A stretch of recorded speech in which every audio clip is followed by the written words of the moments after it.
All right. Good evening, ladies and gentlemen. Once again, you are all welcome. My name is Efe Agari. I will be the anchor person for tonight. And like I mentioned earlier, our guest speakers are already seated. Just like we said, we are starting exactly 7:10. With us this evening are two guest speakers that will be taking us on the international leadership and the peace and security courses that we took on this Zoom session tonight. First tonight, we have Ahmed Gobi as our first guest speaker. Ahmed Gobi is the Group General Manager / SHRO BP, Commercial and Anglophone Dangote Cement. Also, you are welcome, sir. Also, we have Zainab Omotoyosi Shitu Adenuga. She is a seasoned lawyer and a law teacher at the Department of Private and Business Law, Fante University, Osogbo, Osun State. Mother, you are welcome. She will be taking us on peace and security. So, Sir Ahmed Gobi will be taking us on international leadership. He will be coming in first. After his presentation, you have the privilege to ask your questions, and our questions are going to be very brief so that he can do justice to all our questions tonight. So I will be leaving the floor for Ahmed Gobi to take over. You're welcome, sir. Kindly unmute your mic, sir.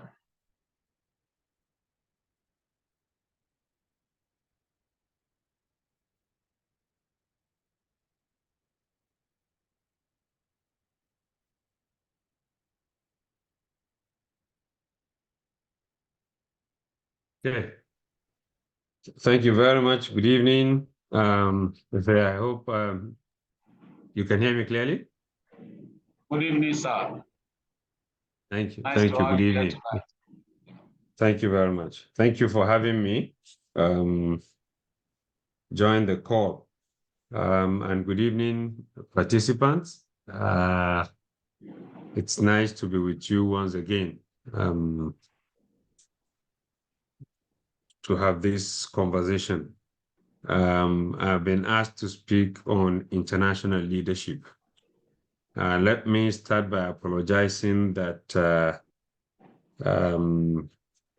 because I've been quite busy, I also got this invitation a bit late, and so I was unable to put together some slides for this presentation as I always do. But I will try after tonight to ensure that the organizers at least do get my presentation across to you.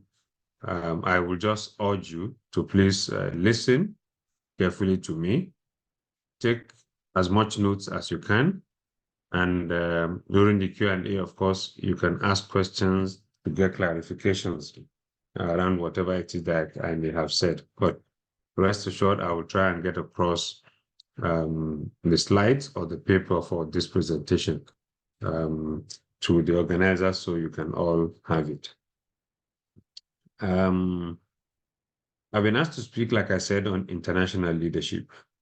And let me just begin by saying my understanding of international leadership, of course, refers to the ability of one person or a leader to effectively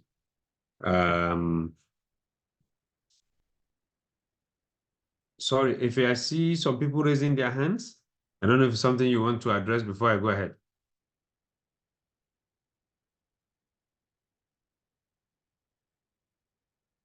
Mr. Agari? Yes, I'm here with you, sir. Yes, I said I did see some people raising their hands. I don't know if it's if there's a reason for this, or I can just go ahead. Hello, sir. It's not necessary. And we please, for everyone raising up their hands now, please lower your hand. And in addition, Sagobi, everything about this course have been done in the class. All we need is just to give it a face you don't necessarily need a slide. Speak with Okay. them for 45 minutes, then use the other time to ask question. Okay. All right. Then. Probably Thank you very much then. Okay. Thank you very much. the Thank you. leadership aspect of Thank it. you. The Okay. other side. Thank you Thank you, very sir. much. All right. All right. All right then. Okay.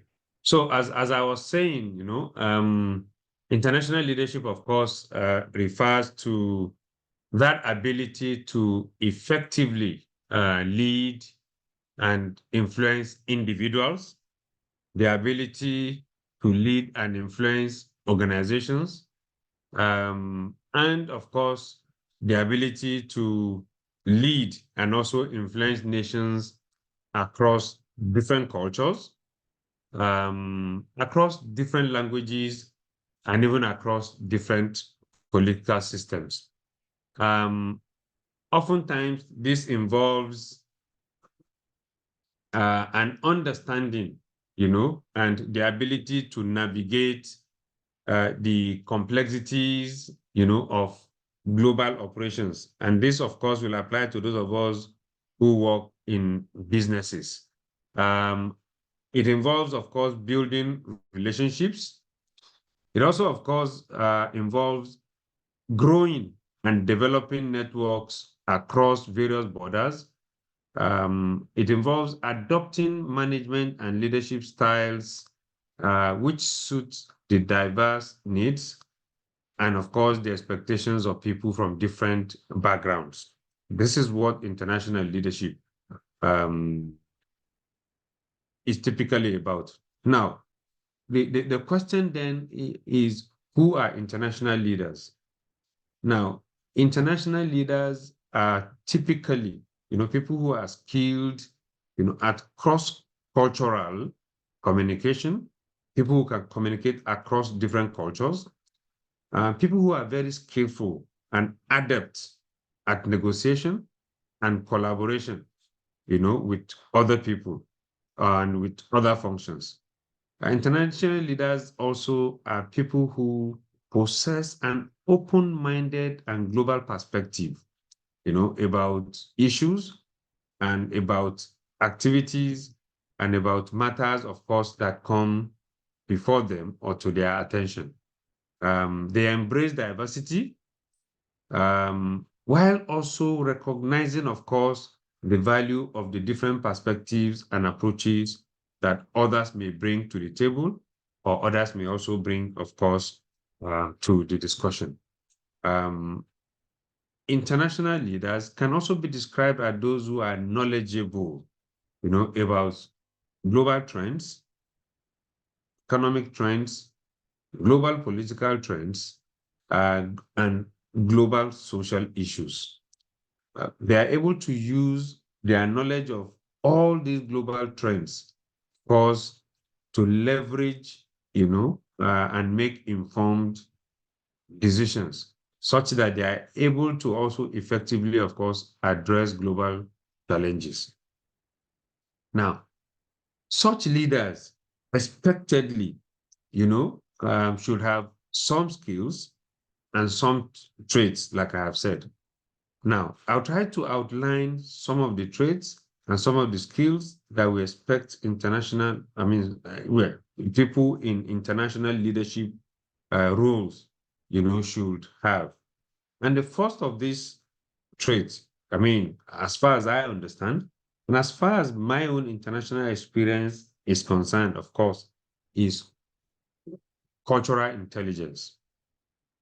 And I speak about cultural intelligence because that is the trait and skill that the international leader, of course, requires to help him understand and appreciate the different cultural norms, the different values, and the different communication styles of the people he's going to meet, people in the businesses he's going to lead, and people in the environment, of course, where he's going to probably work, or relate.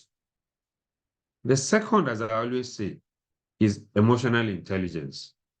Now, and by emotional intelligence, we mean, of course, first being aware of who you are yourself and how you have come to assume this international leadership position or international leadership role.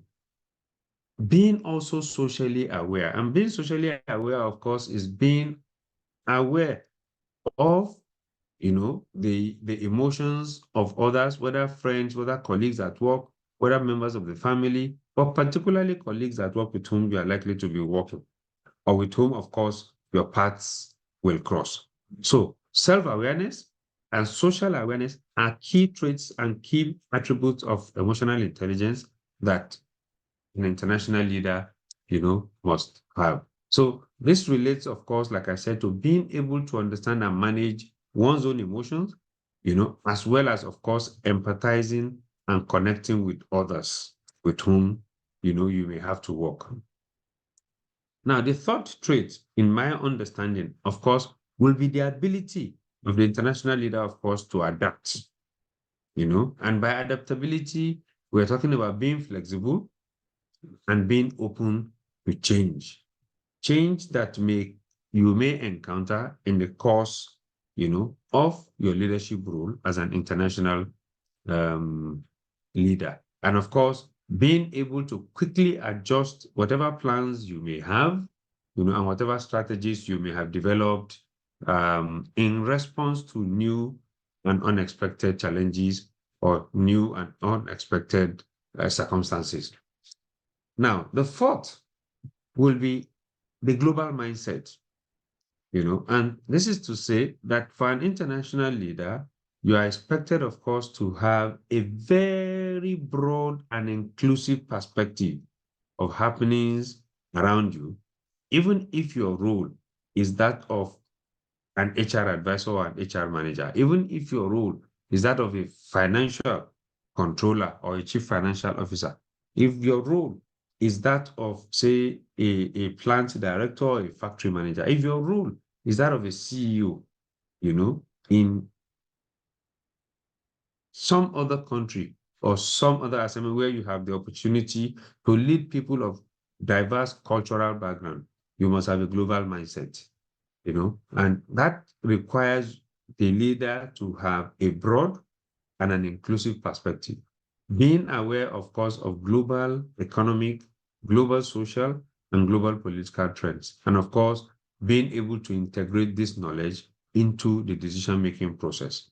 That is what makes an international leader a good leader. Then we talk about cross-cultural communication. It is the ability of the international leader, of course, to effectively communicate, to effectively, of course, bridge gaps across various cultural, linguistic, and geographical boundaries. The ability to mend fences, to ability to build bridges against whatever gaps and whatever divides, that an international leader may find himself or herself, is that cross-cultural communication skills that we're saying the international leader must have. Now, the sixth for me will be relationship building. And by relationship building, of course, we're talking here about building trust between co-workers, building rapport, and of course, building a network of people from different backgrounds, a network of people with diverse cultural backgrounds, a network of people, of course, with whom the leader is able to collaborate and to work effectively with, even if the team is a multicultural team. Now, the seventh for me will be strategic thinking. That for one to excel in a role as an international leader, then you must have the ability and the competence for strategic thinking. And by strategic thinking, of course, we're talking about being able to think critically and strategically, and that every strategy or every recommendation or every suggestion that comes from you or that you put forward is one, of course, that will positively impact the business or impact the organization which you work for. So not only are you expected as an international leader to be able to think critically and think strategically, you will also be expected, of course, to develop strategies, and develop plans with which you intend to also implement the strategies. And you must take it, while doing this, you must then take into account, of course, the global context, the global trends, and what is happening, of course, in the global arena. Now, the eighth of these traits, and I'll leave it at this, is that one that I call the ethical and responsible leadership trait or leadership skills. That this international leader must be one who demonstrates integrity, one who demonstrates stability, one who demonstrates accountability, and one who also demonstrates responsibility, and a commitment, of course, to pursuing ethical practices and ethical standards, wherever it is he needs to make decisions and in all aspects, of his or her leadership. That, again, is a critical skill that an international leader, of course, must have. Now, to round up, I like to say, of course, that international leadership is increasingly becoming very important, in today's interconnected, and globalized world. We all say, and we all understand that the world today is a global village. So international leadership as, as a key quality, the quality for international leadership, which is a key quality that people who aspire to lead global businesses and global organizations must have, is something that, of course, plays very, very critical role, in fostering understanding, in fostering collaboration, and of course, in fostering sustainable growth and development among nations and among organizations. Now, I have had the privilege, of having worked outside Nigeria for my employers. I've had the privilege of having been deployed to work in Ethiopia, in Tanzania, and in Zambia.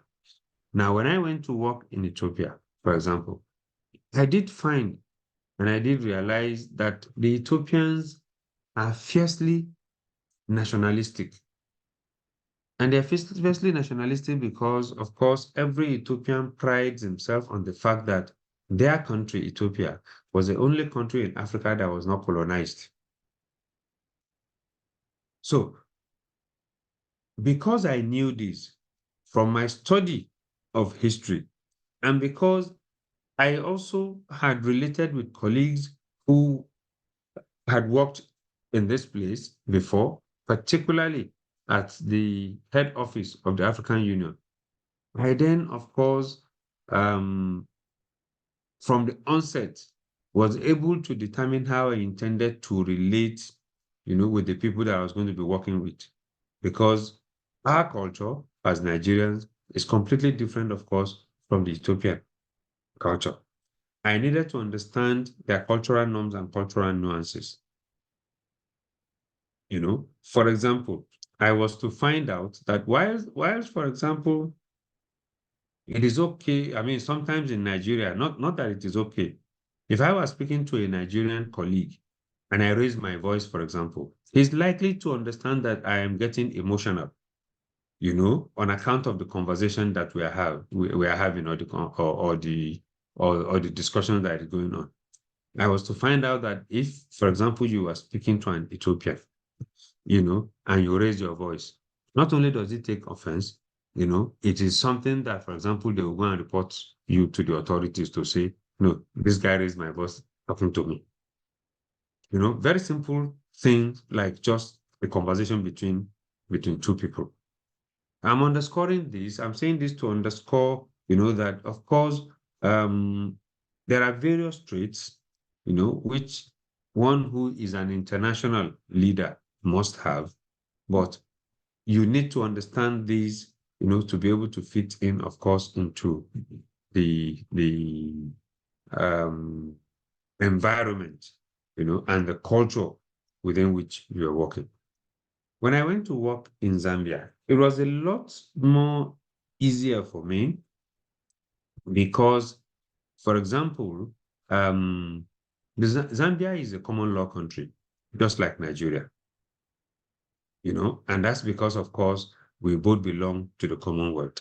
So you'll find that it is easier for a Nigerian to acclimatize and to acculturize in a place like Zambia. Now, I also found that, of course, even in terms of managing businesses, the setup of businesses in Zambia, of course, was similar to what we had in Nigeria. So integrating myself in Zambia when I went to work there was a lot much easier, of course, than when I went to work in Ethiopia. I'm just giving this example to underscore, the fact that, yes, as an international leader, there are some key skills that you're expected to have, and key skills which will help you, of course, in the performance of your duties. So, in summary, what I'm saying is to be a very good international leader, you must have one, cultural intelligence. You must have emotional intelligence or EQ. You must be able to adapt, to the changes you are going to find in the new environment that you are probably going to work or serve. You must have a global mindset such that you are able, to understand and be aware of global economic, social, and political trends. So I mean, because these are things that will also influence or affect your decision. Now, that you must also, of course, have cross-cultural communication skills and ability, so that in your communication, you then will not offend the other party, when you are communicating. Of course, then you must have relationship building skills, which will help you, of course, to build trust between you and to build rapport and to build, your network, friend. You must also have strategic thinking capabilities, which will help you to plan your strategies and, of course, to think critically. And finally, like I said, you must have, the ability, or your watchword must be ethical and responsible leadership, which will allow you, of course, to demonstrate integrity and accountability in whatever it is that you do. And you will show commitment, of course, to ethical practices in the workplace. Thank you very much for allowing me the opportunity to speak. I will take questions if there are any, and I also welcome comments, on the presentation. Thank you very much, Mr. Agari. Over to you.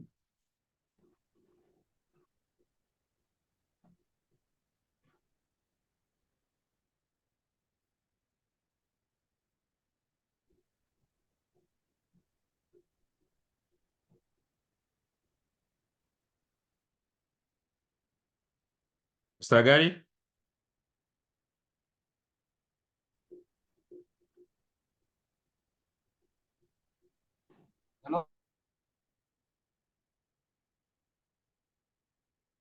Hello, sir. I believe. Yes, I am. Thank you very much. Oh, thank you very much for that wonderful presentation. Please let the hands go down for now. I want to really appreciate you for that powerful presentation once again. Thank you very much, sir. Please, we'll be going into a questions segment of this Zoom section tonight on international leadership. Please go straight to your question. No beating around the bush.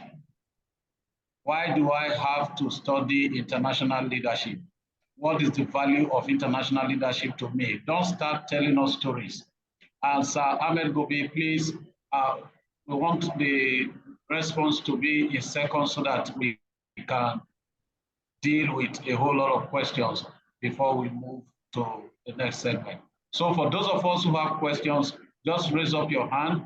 We'll give you the privilege to questions.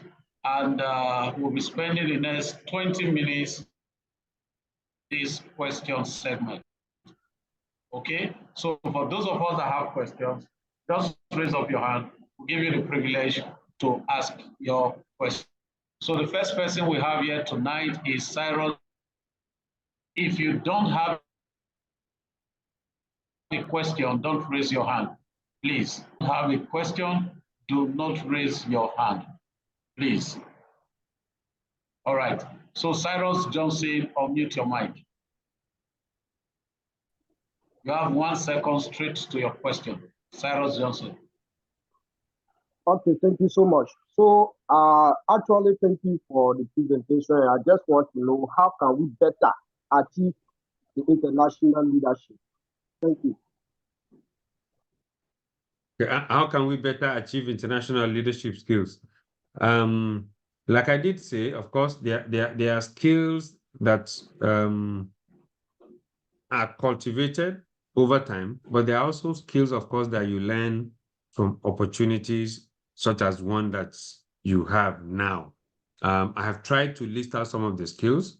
I will expect that for one who is interested in international leadership and international leadership opportunities, I mean, you will go ahead, to read up some of the things that I probably, I've said here. One, of course, to test their veracity, but also to also imbibe additional knowledge. So you need to have skills, like I said, cultural intelligence, emotional intelligence, adaptability, global mindset, cross-cultural communication, like I did mention, relationship building skills, strategic thinking skills, and of course, you need to be one who is interested, of course, in ethical leadership, and of course, responsible leadership. So these are, of course, skills that you build over the course of your career and over the course of your work.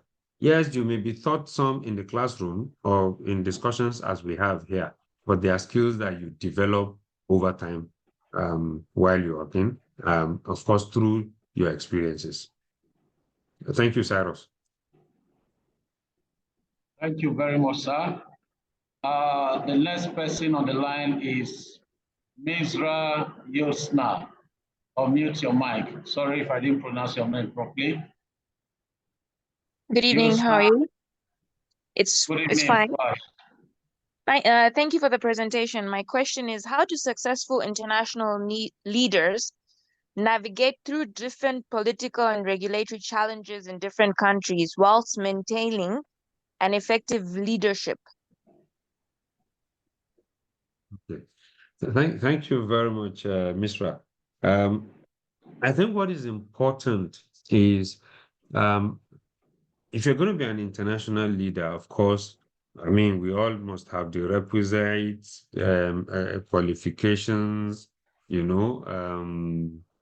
perhaps even some requisite experience. But how do you then navigate, say, regulatory changes, that may happen?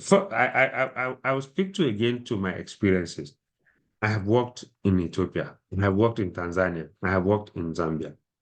And because my role is in HR, and because one of the reasons I was also sent there is because I'm a lawyer whose forte is also in employment and labor laws.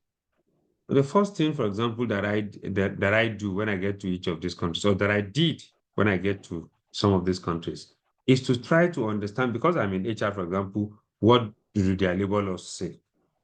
So that I do not go with the mindset that what happens in Nigeria in terms of what our labor laws provide is what I will also find there, or that the provisions of our labor law will also be applicable there.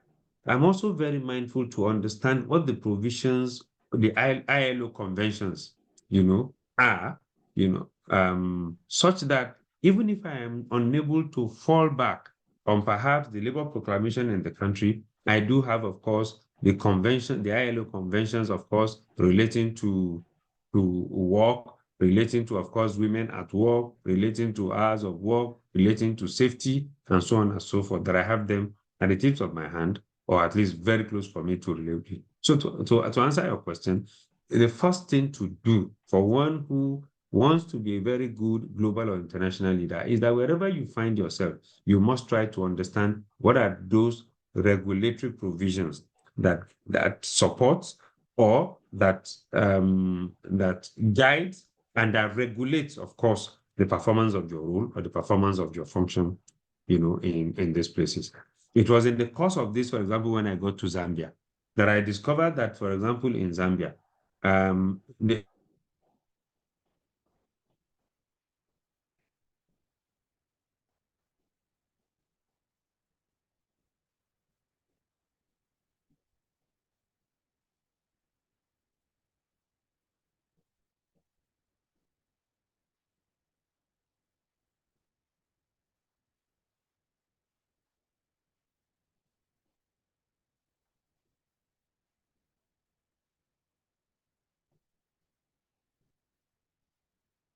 Sagobi, are you still there?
Sagobi, are you there? I think Sagobi is not close. Just hold on, please, 1 minute.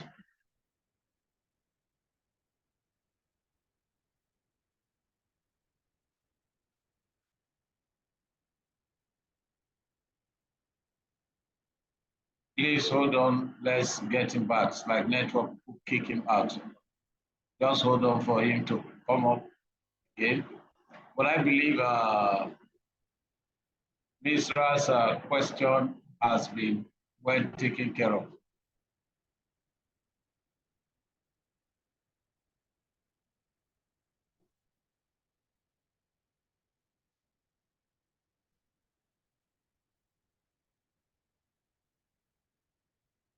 Network has kicked him out.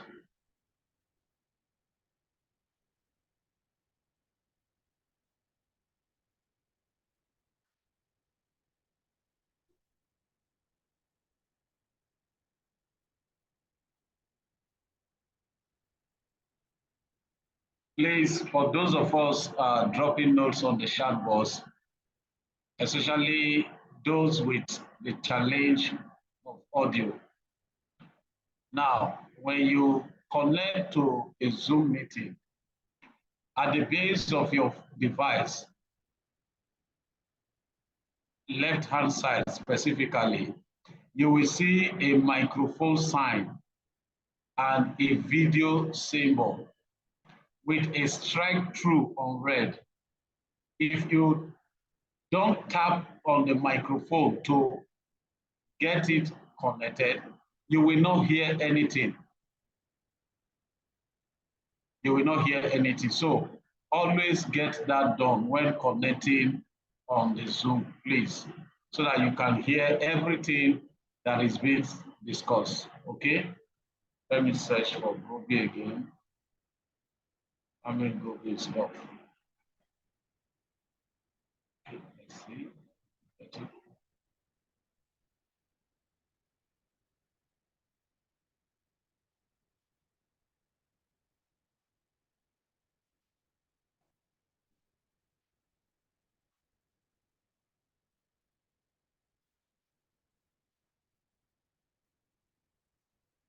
Just hold on, let's see how to get him back on.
Please just hold on. We are trying to get in touch with the guest speaker because we don't know actually what led to him leaving, but we are very sure it was a network challenge. Okay, so just be patient while we get him on board. Thank you.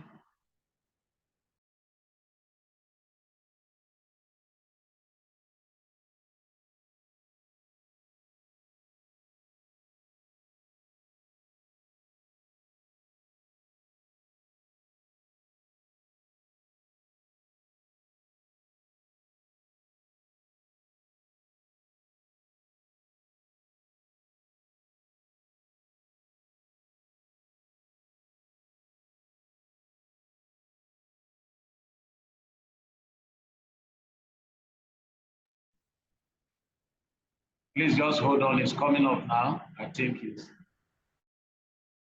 needed to connect his audio so that we can proceed. Just that this has eaten our time.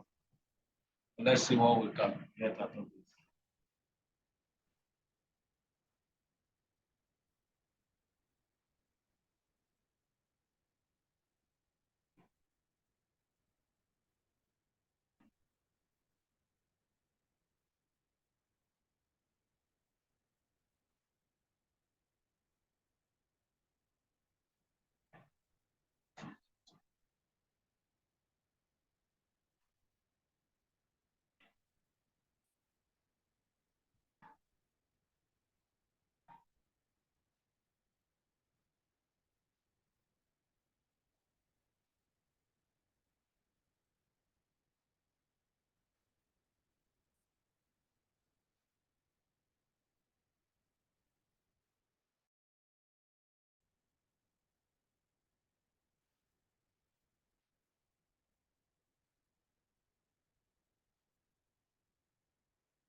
It's coming up, let's be patient.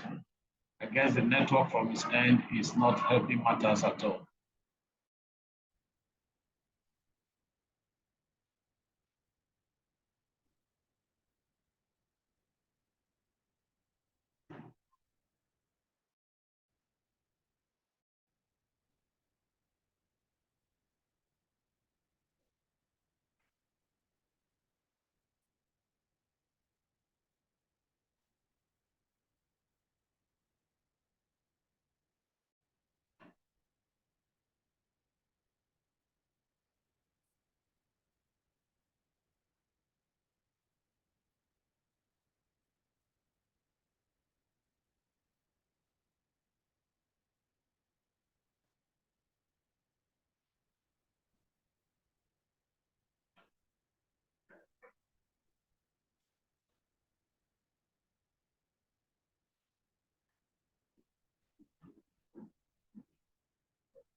Okay, sir, Bobby, kindly unmute your mic. Welcome back.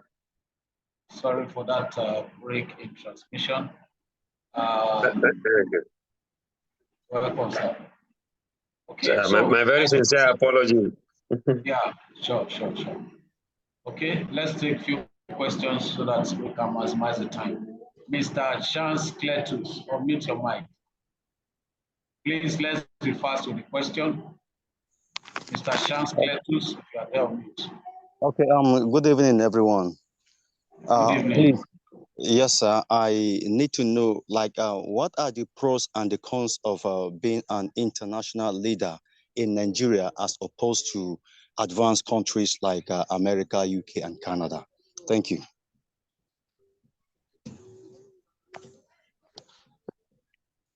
Okay. Thank you very much. I think, of course, there's a lot of advantage, of course, with global opportunities, and of course, opportunities for one to go showcase his leadership, or for his or her leadership, when you have such, of course, cross postings, as we call them, or sometimes secondments on international assignments.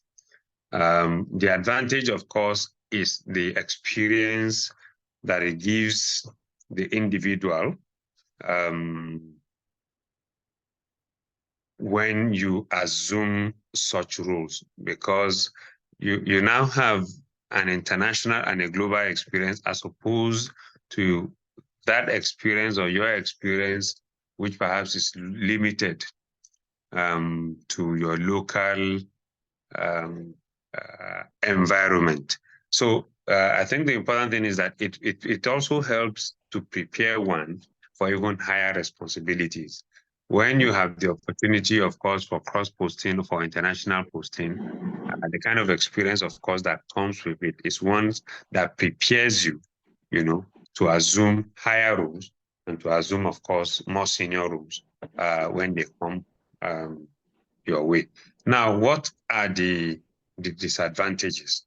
And my response here may be a bit pedestrian. If you do not, for example, if your posting is not such that also allows you, for example, to move or to relocate with your family, for example, if you are the married time, the truth is that such postings sometimes have even negatively impacted, of course, family life. The other thing, of course, is that we've also found people who have gone on international postings return to their work and they are unable to reintegrate themselves, back into that environment, that culture, and that work, for example, which they used to do before. I have seen experiences, or I have had experiences where some of my colleagues who had gone on international postings, and with very great international leadership qualities, and returned to the business, only for them to resign after a few months. It could either be because they no longer find what they are doing here as challenging as the opportunity for cross-posting or for these international secondments had provided them. Oftentimes, of course, when you go on cross-postings and international assignments, the pay and the compensation itself is also a lot richer and better. And so sometimes when people come back and they have to come back, into the same system that they had left behind, perhaps the same earnings or earnings that are slightly, of course, a little bit maybe higher than what they used to earn, but perhaps not commensurate to what they were earning when they were in cross-posting or this international experience. It's been known, of course, to cause demotivation amongst people. It's also been known, of course, to then cause such people to begin to look out. But all in all, international leadership, of course, international and cross postings provides one the opportunity, of course, to gain a lot of experience with respect and the experiences, of course, that you require to function as a global leader and as an international leader, either in business or even in other kinds of organizations. Thank you very much for the question. Yeah. Thank you very much, sir, for that wonderful response. Ayuta Samaila, unmute your mic. Ayuta Samaila, unmute your mic.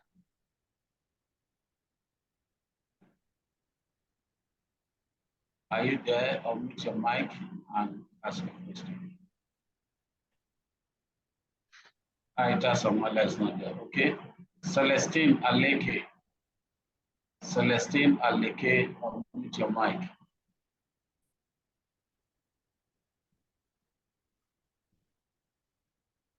Celestine. Can you hear me? Yes, good evening. Go ahead.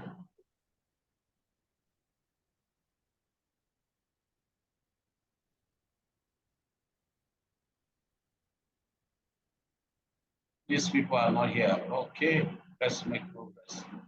Lugard Osuma, unmute your mic. Good evening. Can you hear me? Good evening. Please speak to the microphone. Okay. My question is, in an organization as a leader, how do you create a balance between colleagues or other leaders that come from different nationalities? You are working in an organization where you have different nationalities at the same time. How do you balance your work relationship with them in order to avoid conflicts and misunderstanding? Thank you. Okay, thank you very much. In the course of my presentation, first I have said that one of the things, one of the qualities that we require as to be a very good international leader, or to relate well or to do well in an international role, of course, is emotional intelligence. And I did say that to be a very good leader, either locally or even internationally, you need to be aware of your own emotions. Now, not only do you then become aware of your emotions, you must also be aware, and being aware of your emotion is what we call self-awareness. Then you have to also be aware of the emotions of people you have to relate with or you have to work with, which is social awareness. Now, that social awareness, of course, is what then enables you to empathize with others, perhaps when you find them in some situations. So yes, for you to be able to manage a relationship between people from different cultures, different backgrounds, perhaps different countries, you need a lot of emotional intelligence to be able to do that. Secondly, you also must have what I call cross-cultural communication abilities. And this is understanding, for example, that the way you will communicate with your Nigerian colleague and they will immediately understand or get the message you are trying to pass will not be the same way you will probably communicate with an Indian or a Pakistani colleague who is also working with you, because some things that you will say, for example, even in the workplace, for example, sometimes we speak pidgin as Nigerians. You may not be able to speak pidgin to someone who is not an African. People from other African countries, maybe if you are to have a colleague, for example, who is Ghanaian, he may even understand what you're saying. The meat of what I am saying is that you require even cross-cultural, skills and abilities to be able to relate, with people of diverse background and of diverse culture in the workplace. That is in addition, of course, to the emotional intelligence and the EQ, traits and skills that I said international leaders must have. So, those would be my two suggestions on how, of course, you get to relate very well with people who are from cross-cultural or different cultural backgrounds in the workplace. Thank you very much. thank you, Sir Ahmed Gobi, for that wonderful response.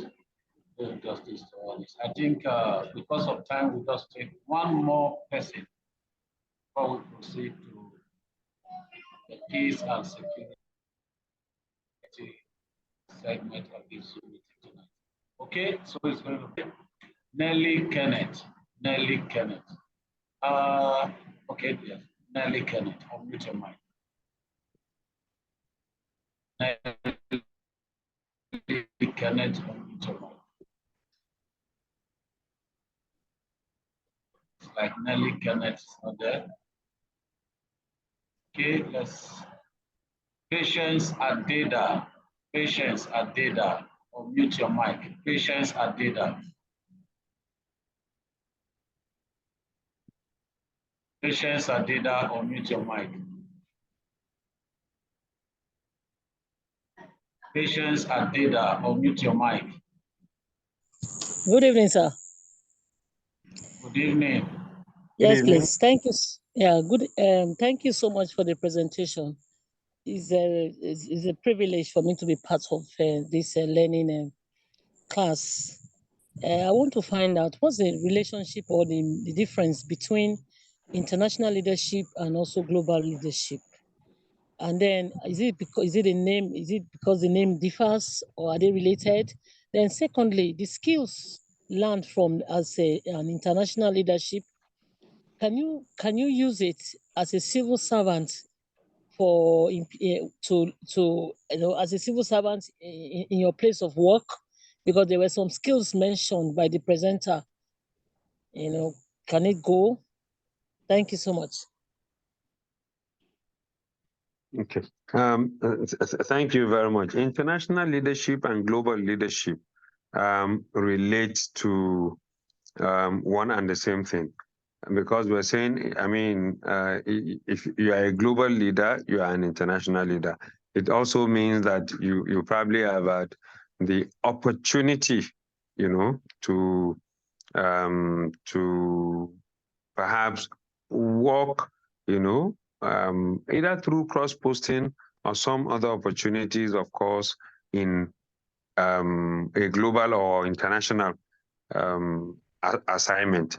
And whether you are working in the US, in the UN, or you are working in Ghana, or even in Sierra Leone, you will require the same set of skills, as an international leader to work in either of these countries. Perhaps what may differ again will be around the culture, of the people you are working in. And that's where, when I spoke about cross-cultural intelligence comes in. That's where it becomes important.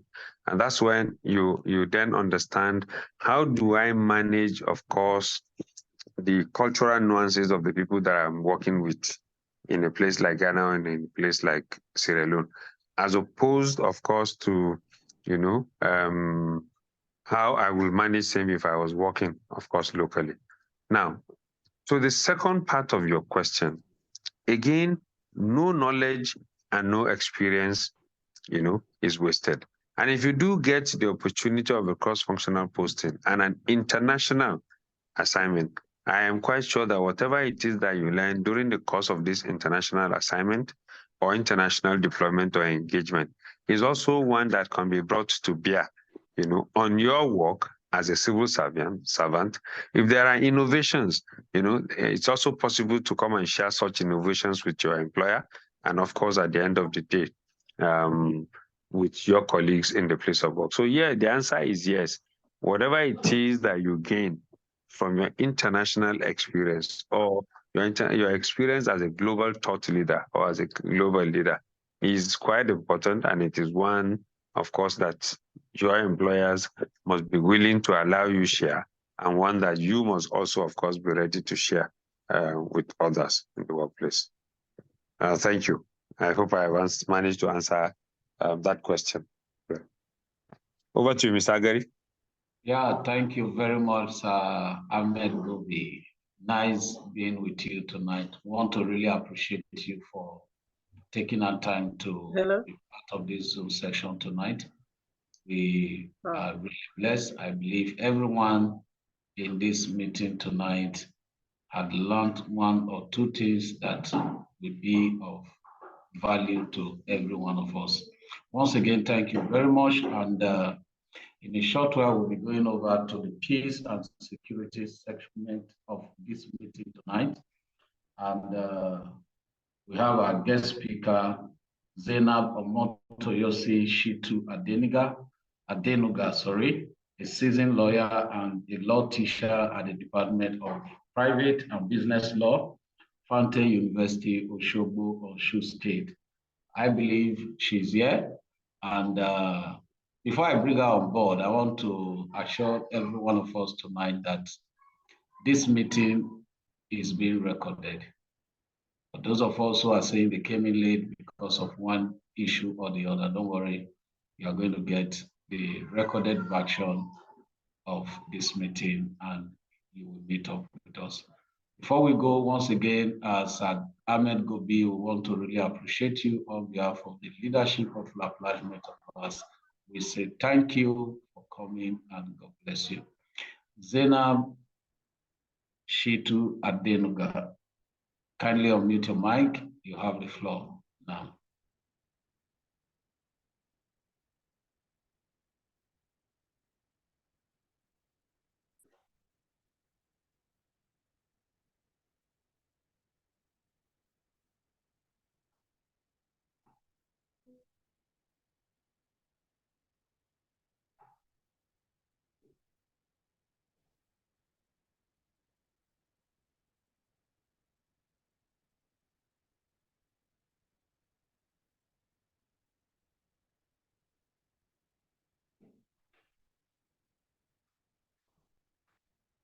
Madam Zainab, please unmute your mic. While she is unmuting her mic, please, this segment is just going to last for 25 minutes while we use the other 30 minutes for questions. And please let your questions be in seconds, and we'll do well to give you the answers in seconds as well. Thank you very much. Madam Zainab, over to you.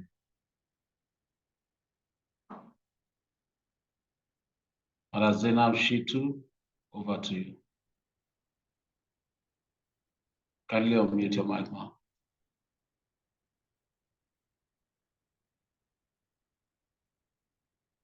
Please, for those of us whose hands are still up, kindly lower them.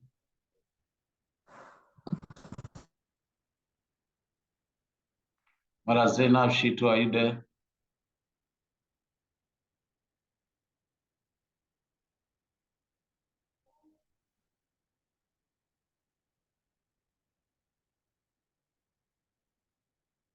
Madam Zainab Shitu, we can't hear you. It's really good to be here again. All right, nice. You're welcome. Thank you, sir. Can you hear me now, sir? Yes, loud and clear. Yes. Now, I wouldn't want to waste much time this night. So I would like to delve into what international peace or what peace and security is at first. Peace is the absence of war. It means the cessation of war. While security on the other side means the feeling of safety and protection from threats, which empowers nations and individuals to pursue their growth. Now, international peace and security is very, very important. But as important as international peace and security is, diplomacy is like the cornerstone of this. Now, maintaining international peace and security requires a multi-pronged approach, a multifaceted approach. Diplomacy is part of it. Collective security is part of it. Economic cooperation is part of it, and respect for human rights. That is why we have a number of human rights laws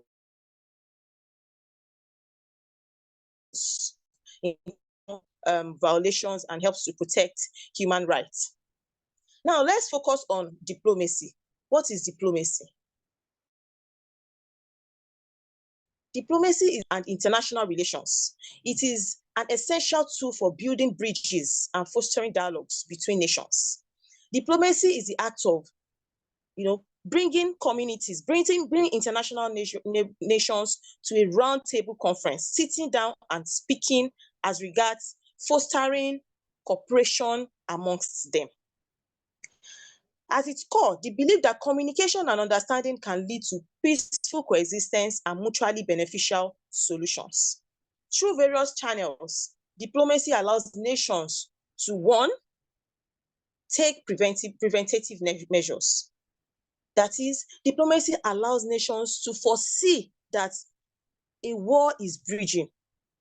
So when they foresee, they can quickly put a stop. They can quickly halt the war or before it takes place. So these preventative measures can can ensure that issues are addressed before they eventually escalate into full-time armed conflict or full-time war. This could also involve confidence building measures, mediation efforts, and promoting arms control agreements. These preventative measures can be as simple as, for example, if a diplomat from a country sees that there are let's say they are deploying some soldiers, there are troops, they are deploying some troops around the border. The diplomat can say, hey, we notice that you are moving troops near our border. Is everything okay? And if things are not okay, both parties can sit down and try to address misunderstandings between them or amongst them. Aside from these preventative measures, we also have conflict resolution. That is one of the core principles of diplomacy. Diplomacy allows for parties to resolve conflicts. When conflict erupts, it serves as a platform for negotiation, for ceasefire agreements, and the creation of framework for lasting peace. I would like to also use an example. Conflict resolution can come in form of, for example, let's say in a country, let's say in a country wants to build a dam like a river, yes, and the other country, probably they share the same river. The other country worries that if they build a dam, it will cut off water supply into their own country. Diplomats, like skilled negotiators, they will come together and talk things out. Okay, what do we do? How do we address this issue between these two nations so as not to allow things escalate, whereby we will now have armed conflict?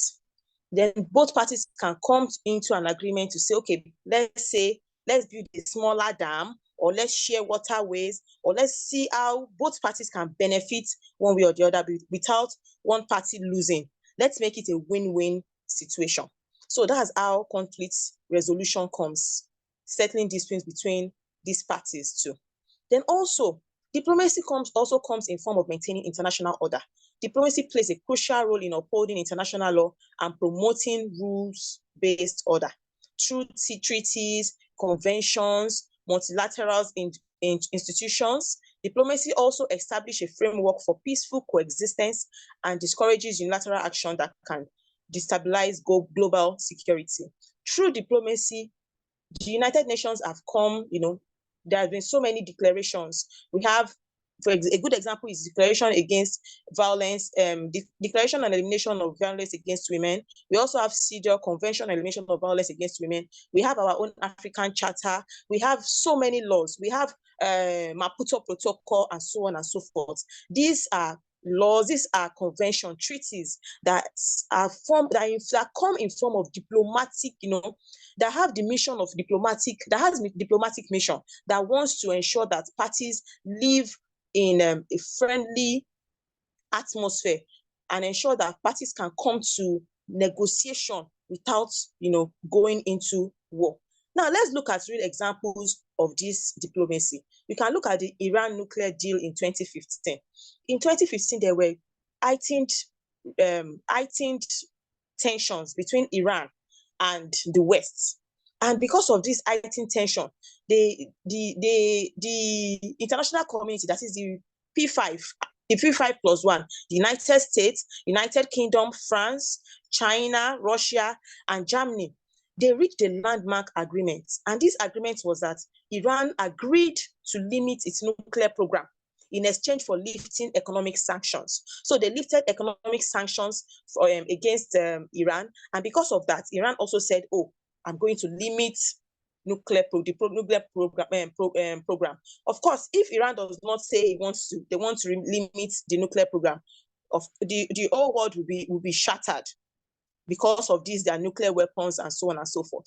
So because of the diplomatic efforts of the P5+1, they were able to come together to, to ensure that the Iran nuclear deal came into force. Then also we have the Colombian peace process.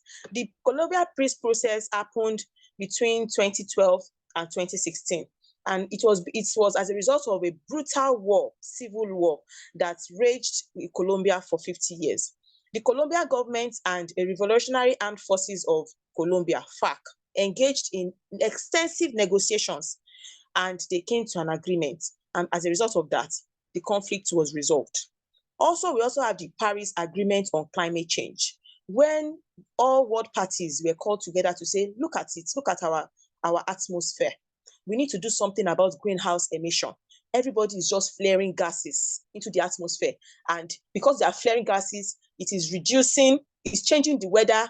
And at the end of the day, when weather changes, it can have adverse effects on international, on the international space, it can add adverse effects on the global world. Everybody would be affected. And because of that, there were extensive diplomatic efforts to prevent, to make a peaceful solution and to mediate on that issue. Also, the recent Russia-Ukraine war 2022 that happened in 2022. Also, there's some highlights of diplomacy there too. There are extensive diplomatic efforts made to prevent war. You see that at the beginning of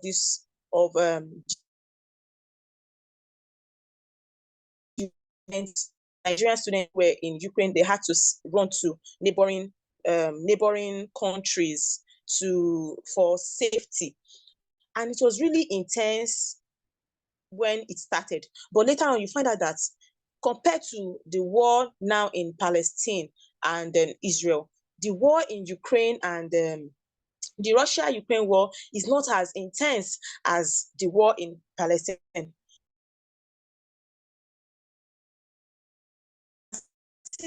Mediate and find a peace. Although the war is still going on, but you can the extent at which the war is going has reduced. If you come down to Africa, the Liberian Civil War that happened in 1985 to 2003, also we can also see some elements of diplomatic missions there. The ECOWAS played a critical role in bringing the warring parties to a negotiating table. And there were peace talks between Accra and Liberia, and they signed a peace agreement in 2003. If we come down to Nigeria, we will see that Nigeria is a regional power in Africa. We had our own form of diplomacy, diplomatic missions too, that were done. In 2009, the Niger Delta conflict that happened in 2009, that faced, people from the Niger Delta side were clamoring against the environmental degradation, oil spills. Companies like our oil producing companies, they were spilling oil into their water, and because they were spilling oil, they didn't have clean water. They were deprived of clean water. And because of that, of course, if they don't have water, if you don't have basic amenities to live, you cannot live properly. Then also, these companies were also flaring gases into the atmosphere. And because they were flaring gases into the atmosphere, the weather they were breathing in was really bad. There was a time I heard that when they sneeze, what comes out from there, the mucus that comes out becomes black. And it is as a result of the gas flaring. So because of that, there was a diplomatic effort. Nigerian government under the late President Muhammadu Yar'Adua embarked on a multifaceted approach. And they offered amnesty to the militants. Some of the militants surrendered their weapons. They engaged in dialogue with the community leaders and so on and so forth. And because of that, it gave birth to the amnesty program. That is also diplomacy in action. Then Nigeria as a country has also played some peacekeeping roles in Africa through ECOWAS by sending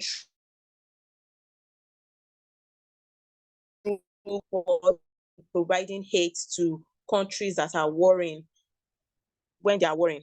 Now, we should also, it is important to acknowledge that Nigeria's diplomatic efforts haven't been that successful because Nigeria itself is faced with so many internal securities that has been happening over the years. So the principles of diplomacy has a way of fostering peace and ensuring that things go the right way. People do not consider war instead of peace. If you look at the part of diplomacy, like I said, it is faced with so many challenges. We have national interests. Most times, nations, they have their own interests, and these interests might collide or can create friction whereby they would not want to, countries might not want to make compromises. So because of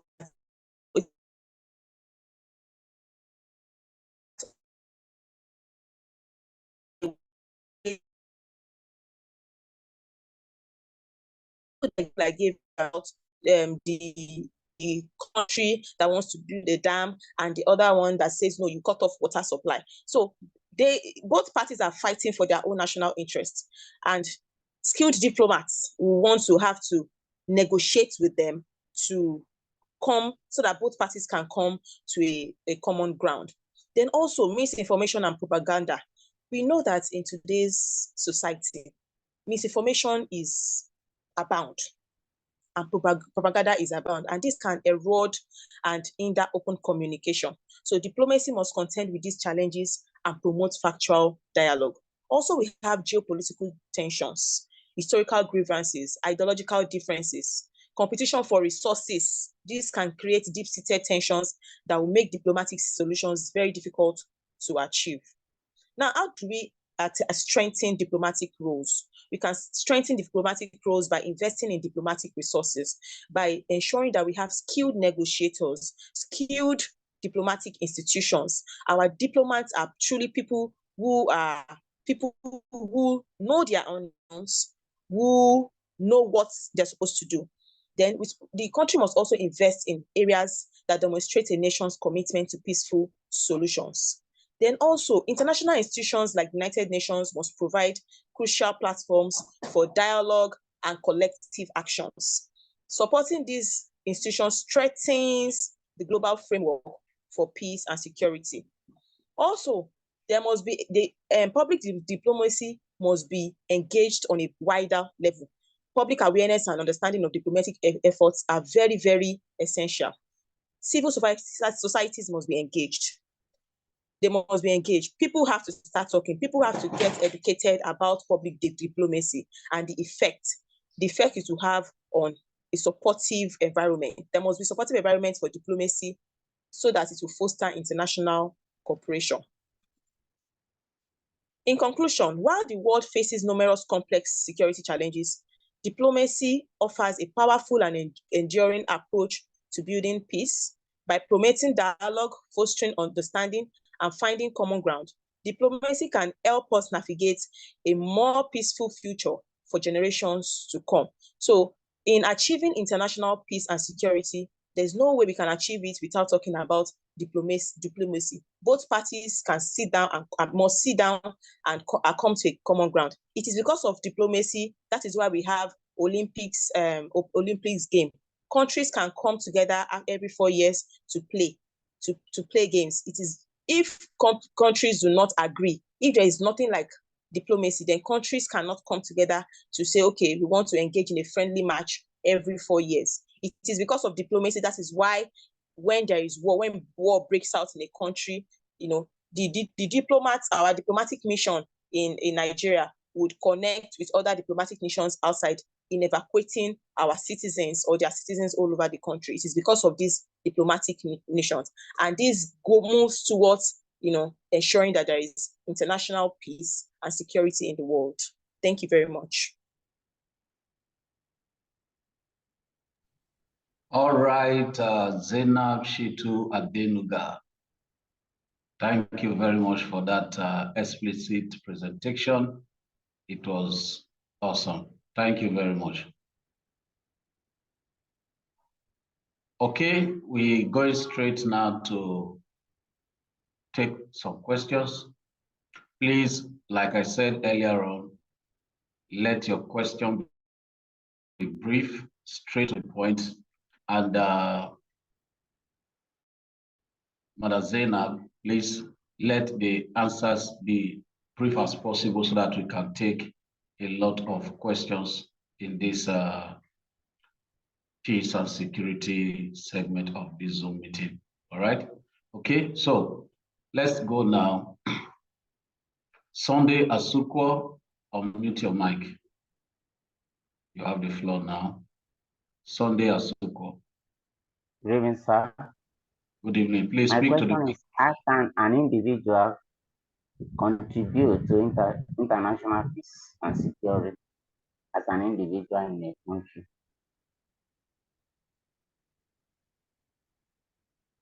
Mother Zena, please, you leave your microphone on. Don't mute yourself back. Okay, let me.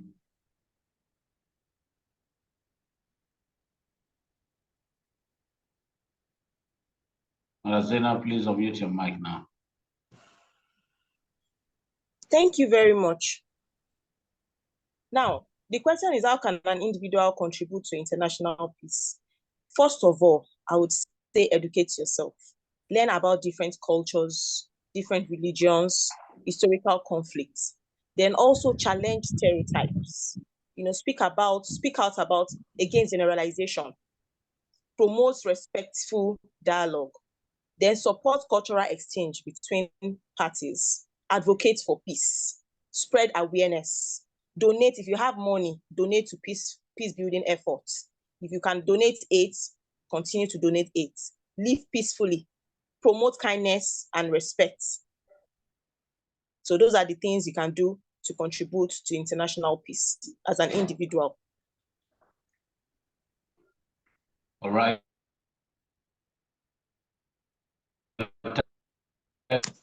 Thank you very much, Zena, for that.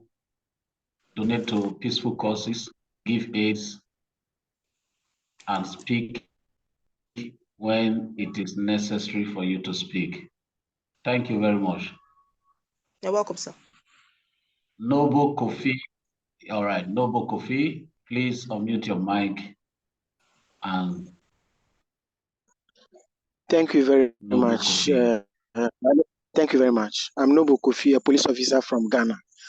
I want to ask. Welcome. Thank you very much. Per our rules here, as a police officer, you need to attain a certain age or years in the service before you can attain a higher education. As I have taken it upon myself to acquire this knowledge and acquire this certificate, I want to know how the certificate can help me in my service as a police officer here in Ghana.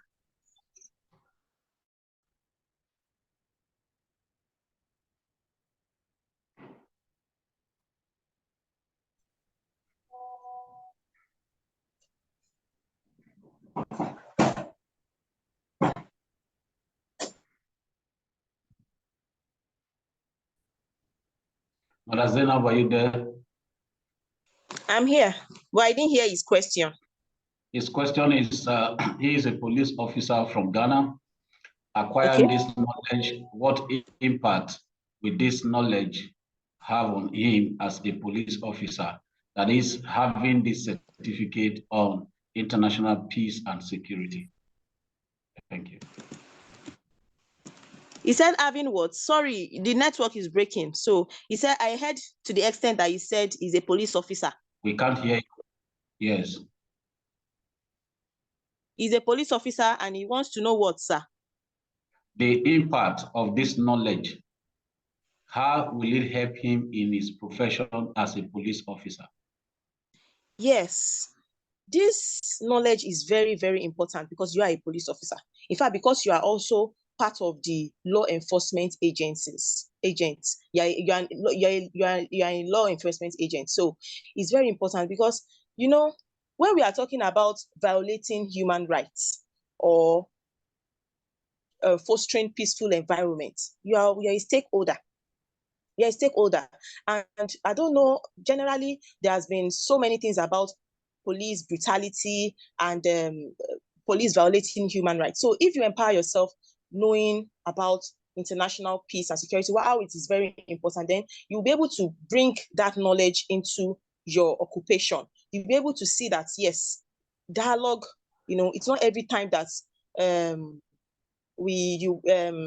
things should escalate. Dialogue can be used, negotiation can come in. And also, you'd also be somebody that would challenge stereotypes. If there's a particular stereotype that people know the police to always exhibit, then by having this certificate, oh no, this is against what I have learned in the International Peace and Security class. You challenge stereotypes, and it also helps you to be able to be more effective at work. I hope you have gotten one or two things from this. So it helps you to be able to, to challenge stereotypes, to be able to talk about peace talks, supporting peaceful solutions. You raise your voice against war and violence in your community. And also by ensuring that you are also a part of peace building efforts. I'm sure after this class now, you want to be part of any peace building effort or anything, any talks about peace or anything against violence. So that's just it, sir. Thank you very much, Mother Zainab. You have done justice to his question. All right, let's move on. Sarah Benjamin, unmute your mic. Sarah Benjamin. Good evening, everyone. My name is Sarah Benjamin from Nigeria, currently in Akure. Welcome. My question is pertaining this diplomacy, respect for human rights. In Nigeria here, this situation of insecurity, the banditry that is happening in this country, and again, the Niger Delta that they made the peace among them. Till now, Niger Delta don't have good water to drink because there's this spillage of oil in their community and there's no good water. And we know that they have done the peace and security, that have resolved the peace there, but still they don't have good water to drink. And back to this banditry, what is the international body doing about this? How can they help? Because lives are going every day, most especially in the north. And you talk of the kidnapping. These are human beings that are dying every day. What can the International Federation do about this? If we, the country, cannot handle the situation, what will they do for us? Thank you. Mother Zainab, I believe you got her question. Yes. You said, what are the international body doing against banditry in Nigeria and against kidnapping? Now, apart from, I want us to look inward now before going outside, thinking about the international bodies. Inward in Nigeria, presently there's been some measures to ensure that banditry is nipped in the bud and kidnapping is nipped in the bud. Those things might not be totally effective right now, but there are still, there are things that they have been achieving positive results. The results might not be as, as high as what we expect, but things are still in order. And one of the things that they have employed, or things are getting there, we are going to get there, let me say that. And one of the things that our government has employed is the use of dialogue with these people that are constituting this nuisance and people who are perpetrating this injustice. You see that some time ago, there was a dialogue with the head of these bandits, the head of the bandits, and they released some and they left some. And after some time, they released others. So the peace talks about with these people too. Now, if you look at the international scene, I can say that there is little that the international community can do at the moment. And this is because every country has this thing called the principle of sovereignty. Sovereignty is that everybody can think for themselves. We have our own boundary. The state, we have a state. And if our state, as Nigeria, this nation, if our nation is not calling on international bodies for help, international bodies cannot become meddlesome interlopers and come and interfere in Nigeria's security situation. But be that as it may, we have some supplies from the United Nations Children's Fund, that's UNICEF. The UNICEF have been working to protect children during this conflict, this violence, or during kidnapping, including children who have been kidnapped. So sometimes the UNICEF officers, you see them in the far north, they also provide psychosocial support and advocate for the return of people who have been kidnapped. Then the United Nations Office on Drugs and Crime, they've been taking, they are taking particular interest in addressing the root cause of banditry and kidnapping, because they know that banditry and kidnapping affects the governance. It makes the governance weak, and it affects opportunities, economic opportunities in a country. And also there's been Peace and Security Council under the African Unions, which they are also, some time ago, they made a statement condemning banditry and kidnapping in Nigeria. They're also making efforts. Also, on the international actors, we have the United States. The United States recently provided military aid and training to our Nigerian security forces here. Then the EU too, on the larger sense too.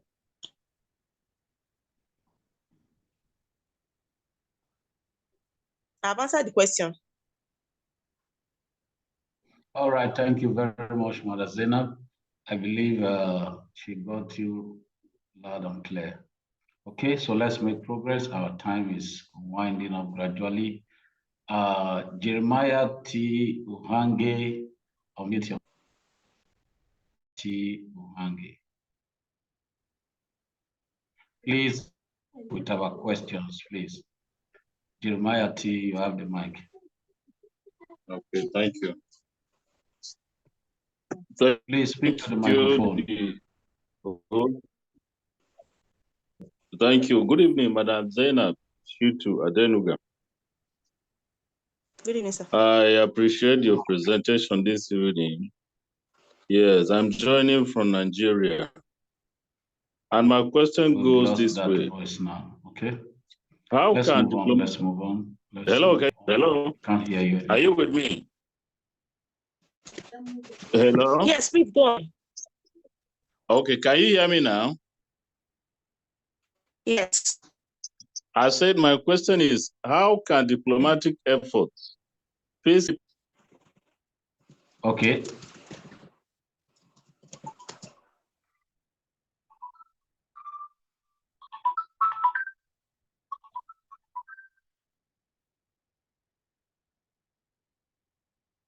Okay, Jeremiah, just try it again. Unmute your mic now. Jeremiah, unmute your mic and try again, please.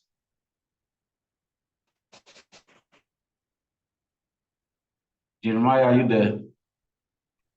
Yes, I'm here. Can you hear me now? Yes, go ahead. Okay, thank you. I said, my question is, how can diplomatic efforts, peacekeeping missions, and conflict resolution mechanisms be strengthened to prevent and resolve conflicts, especially now that the global peace appeared threatened by wars, insurgency, poverty, inequality, and environmental degradations, and the like? Thank you. Did you get my question? Yes, I think to an extent. Okay, If I you. didn't get it, I can say it again. But what I got is that how can diplomatic efforts be strengthened to resolve conflict during insurgency? Is that it? Yes, especially now that the global peace appeared to be threatened by wars, insurgency, poverty, and inequality.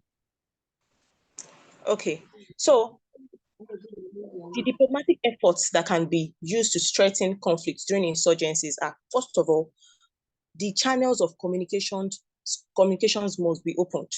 Diplomacy can help establish communication channels between government and insurgent groups. Then also confidence building measures. There must be some actions that demonstrate willingness to reduce tensions and to create a more conducive environment. And such confidence building measures can include probably prisoner releases, ceasefires, scaling back, probably scaling back of military, telling them, oh, the military would not move towards this area. So because of that, don't worry, we are trying to open dialogue and so as to reduce insurgency. Then also we have to see that we have to address the root causes of all this. And by addressing the root causes, we understand the grievances. Diplomacy can help identify the underlying causes of insurgency, such as poverty that you mentioned, marginalization, even political exclusion.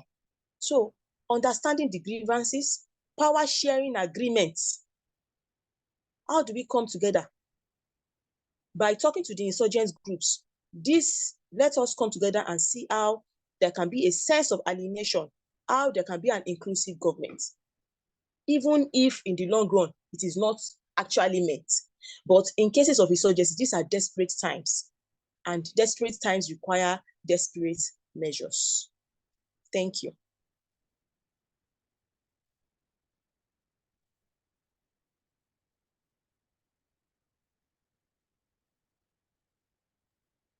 All right, Madam Zainab, thank you very much for your response.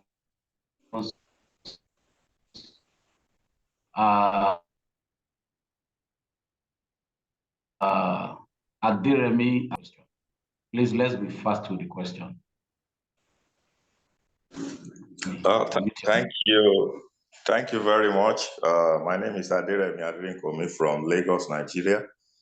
For us in the advocacy sector, we often say that peace is not really the absence of conflict, but peace is the presence of equity, fairness, and justice. My question is, when does diplomacy start?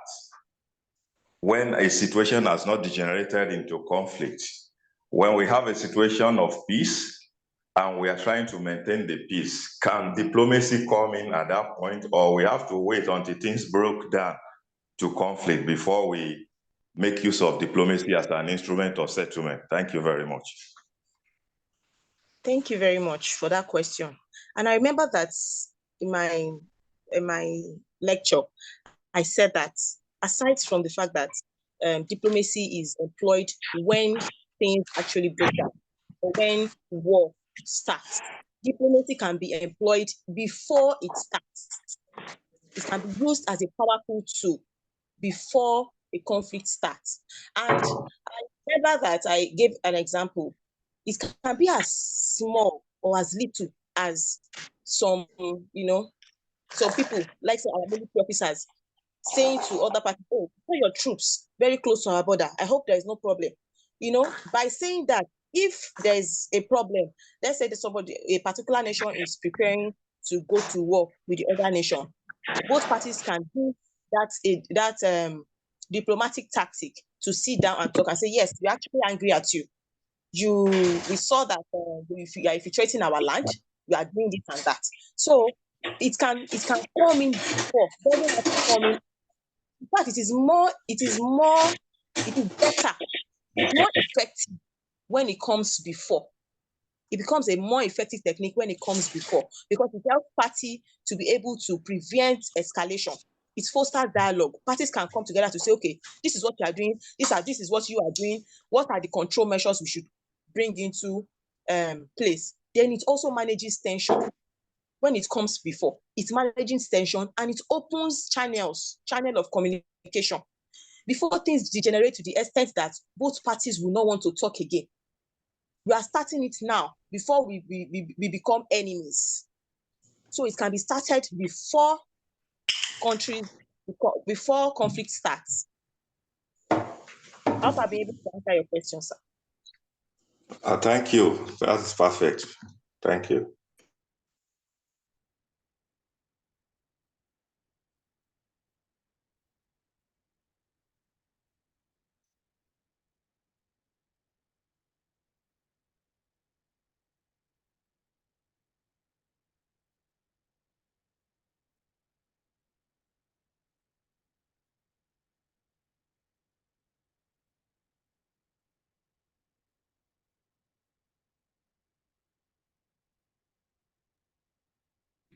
All right, thank you very much, Zainab.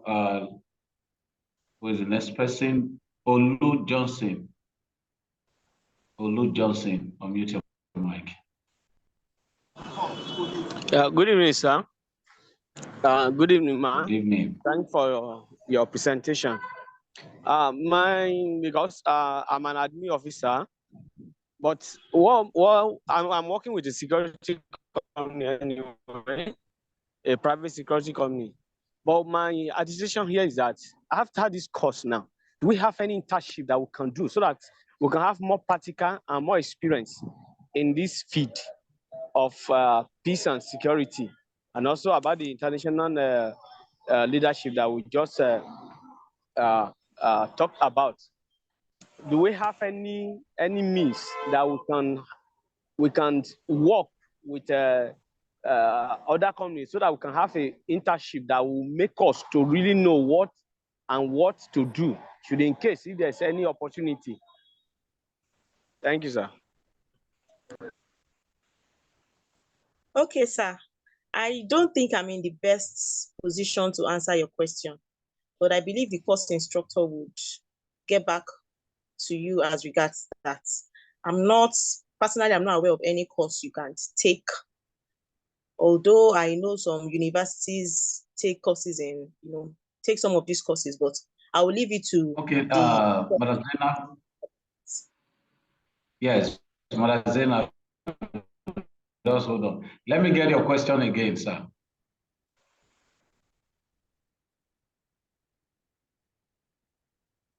His question is, are there internships he can do? Are there internships or courses he can take? Okay, yes, all those ones, the courses, higher level courses, internship that can be done are coming on the pipeline. Don't worry. The same way you got the information about this and you are partaking of it, the same way you're going to get that information. Okay? All right, let's take the next person, Hafsat Modibo. Hafsat Modibo. Unmute your mic.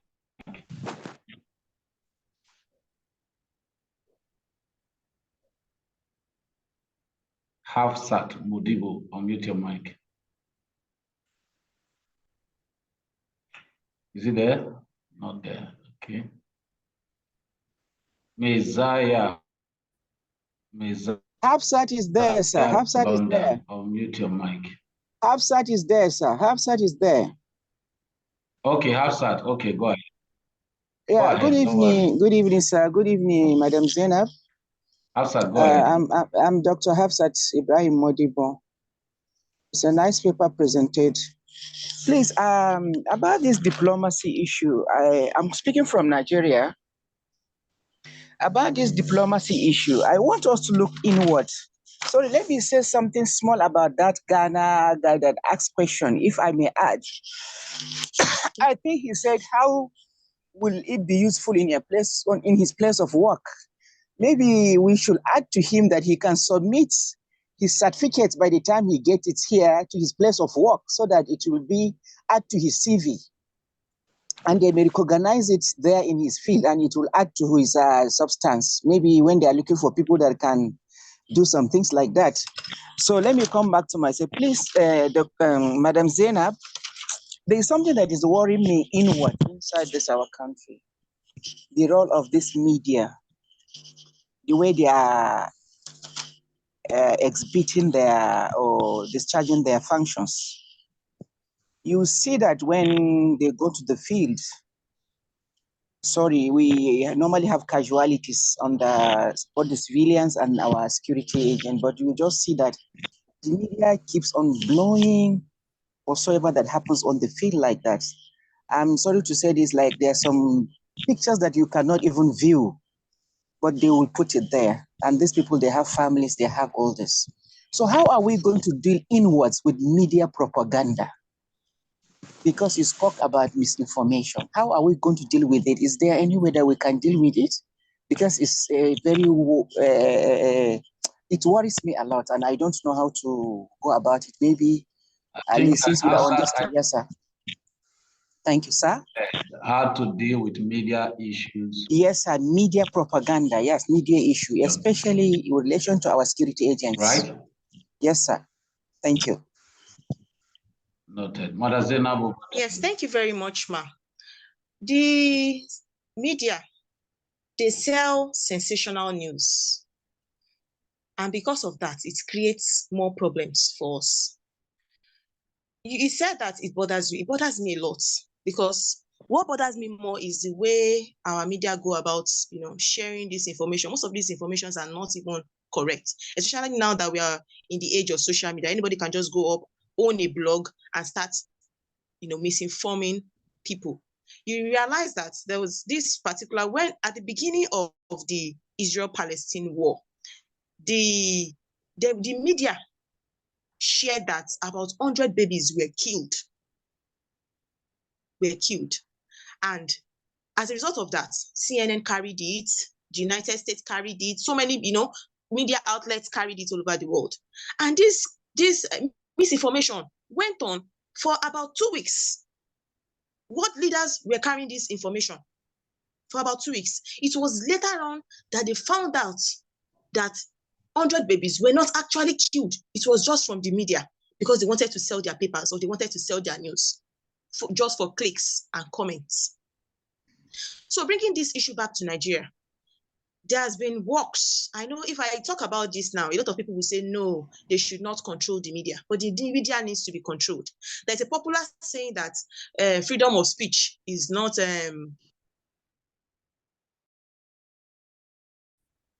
freedom after speech is not such. Now, the thing is that there should be a form of control whereby there should be a law to control the media. Control in the sense that to ensure that the media do not share news that are unverified or news that could escalate things. Look at what is happening in UAE countries. When they are in, for example, recently there was a natural disaster that happened there. And the people, they gave a clear warning to people not to share those pictures online. And people who shared those pictures online were arrested. Of course, the people that shared it were not their own citizens. Their citizens were made to understand the law. So we should have something in place like that in Nigeria. The last time they were talking about trying to control the social media space, a lot of people came out to say, no, they're trying to control people, but it is important. It is important. We have a Cybercrime Act in Nigeria, and this cyberbullying is also part of it.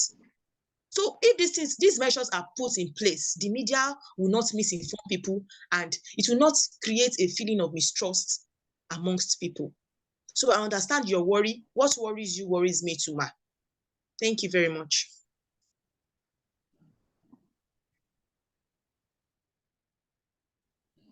All right, thank you for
Good evening, sir.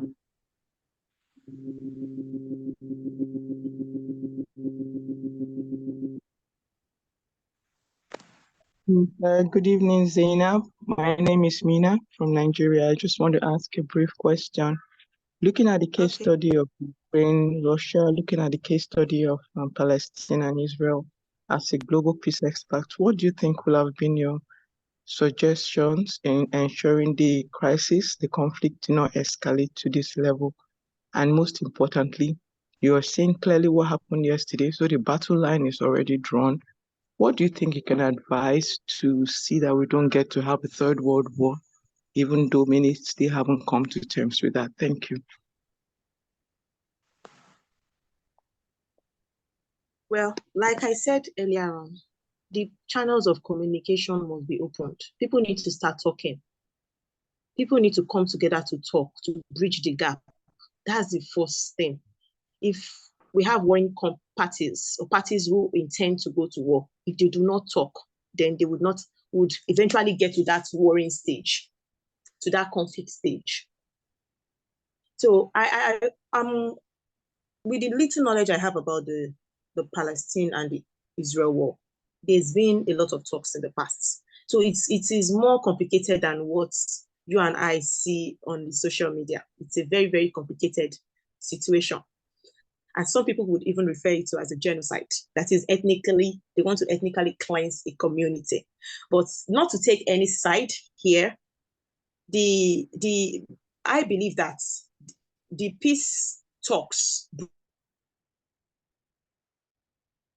this thing has been happening for more than 90 years now. And so there were peace talks before. But the peace talks were not effective because of some ideology. It doesn't mean that totally peace talks or negotiation will not work. I believe that the parties were not willing to negotiate. They were not willing to make some negotiations to bend in any way. If parties are willing to bend, peace will be achieved and conflict will be reduced to the barest minimum. So the first thing is parties should open the communication. Also, parties should ensure that skilled diplomats, people who are skilled in this, it's not anybody can decide to, dabble into international peace talks and security. We have people who are in talking to both parties, arriving at agreements, arriving at good conclusions. So that's what I think can be brought forward first before to nip in the bud conflicts. All right, thank you, Madam Zainab. I believe Dr. Mina got your response loud and clear. Okay, let me take some few persons more. Daniel Okewu. Daniel Okewu, your microphone is not on. Clifford Azadi. Clifford Azadi, unmute your mic. Clifford Azadi. Hello, good evening to everybody. Good evening, Thank you, Madam Zainab. Thank you. My question is, I believe some time ago, I stand to be corrected anyway, some time ago, the heads of ECOWAS nations instituted peer review mechanisms in place. I want to ask, how is this peer review mechanism helping peace building in the sub-region, especially in this era of heightened tension and conflicts? Hello? I didn't get your question. Can you ask again? My question is, sometime in the past, the heads of ECOWAS nations instituted peer review mechanisms in place. I'm asking, how is it helping peace building in the sub-region, especially in this time of heightened tensions and conflicts? Okay. Now, you know that ECOWAS is consists of countries in Africa. Now, there has been some, like I said before, Nigeria is a party to some of these talks that are by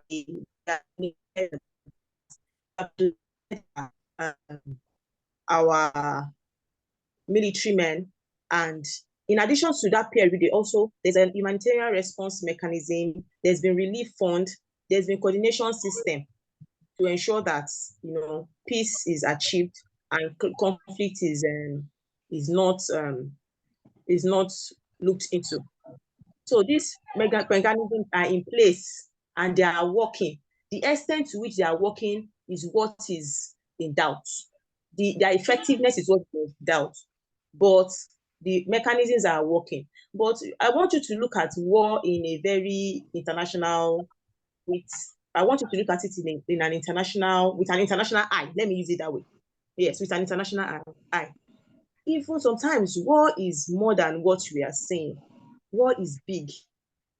Despite the fact that there might be some things that ECOWAS is doing, some things member states are contributing, it might still not be as effective as parties putting down their weapons and coming to round table and sit. So it has been, the mechanisms is still in place, but the extent of its enforcement or of its effectiveness is what that cannot be ascertained at the moment. Thank you.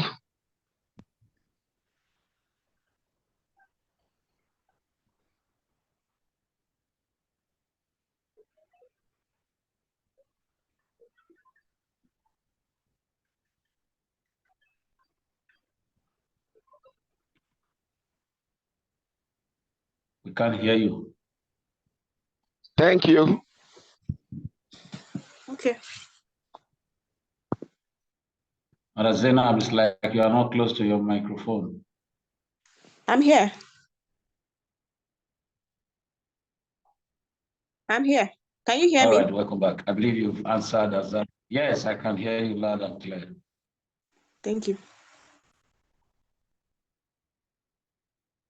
I believe we have to draw the curtain here.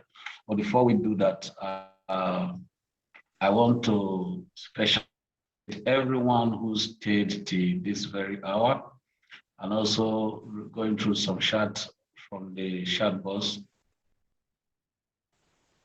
This meeting was not scheduled to, we have not been following because I read now that complaining that meeting 24 hours notice. It's part of the flyer that you received leading you to your various WhatsApp classes that there is going to be Zoom, okay? And the notice has been there. But one important thing is that anytime you come in, you should be able to know if the Zoom meeting is being recorded.